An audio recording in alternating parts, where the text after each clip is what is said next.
But first up, let's take a technical check on the markets as well and welcome Dharmesh Shah at ICICI Direct, who's the head technicals at this particular firm. Dharmesh, good afternoon. Thank you so much for joining us. Well, it's the weekly options expiry. We've come off from the highs. What are the charts suggesting now? Yeah, good afternoon, Sunal. Yes, definitely. I think so. For last 2-3 trading sessions, we have been seeing a more of a trading range for the Nifty, where 17,800 has been acting as a strong resistance. We believe, I think so, this lackluster trading session should continue for some more trading days. As 17,500 remains to be the very strong support, we expect market to see a more of a consolidation in this range of 17,500 to 17,800. But eventually, we expect, I think so, market should be looking for higher targets for a couple of weeks. Where we expect, I think so, 17,800 should get taken out and we should be heading towards 18,100. This being a more of a positional view. As far as intraday view is concerned, we believe, I think so, 17,540, 560 on Nifty spot remains to be the very strong support, which we don't expect to breach. Eventually, in last 1.5 hours, we believe, I think so, we should see some bit of a momentum gaining back to the actions where Nifty should be back to 17,640, 650. So buy the dip should be the strategy at the current. Okay, what about individual stocks? What would you recommend for trade? Yeah, as far as trades are concerned, I think so in the mid caps and the small caps remains to be the flavor in the current momentum as seems to be more performing.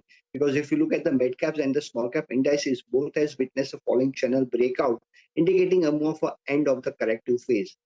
As far as stocks are concerned, I think so we like pharma space as a whole. Index as a stock for pharma index, I think so the index has been into the corrective phase for last 18 months, and we have seen a more of a price-wise and tank-wise damage in the most of the pharma space. Going forward, we believe, I think so the worst seems to be getting over for the pharma space. We expect the pharma to see a more of a gaining momentum going forward, where Ipca Labs among the pharma space remains to be our top pick. If we talk for Ipca, again, the stock has retraced 80% of the post-COVID rally. And again, the support to talk for the buying demand is emerging from the lower band of the channel. Again, if you look at the volumes for last 2 to 3 trading sessions, the volume seems to be picking up in Ipca.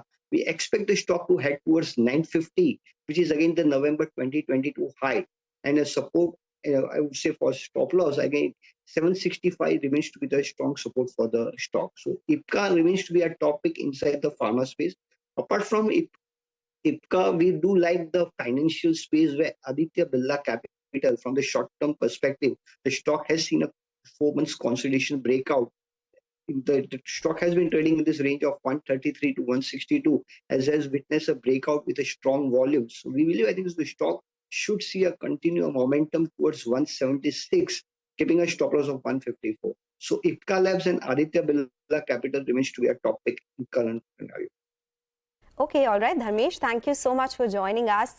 So that's a technical check on the markets and some technical picks as well. For the market.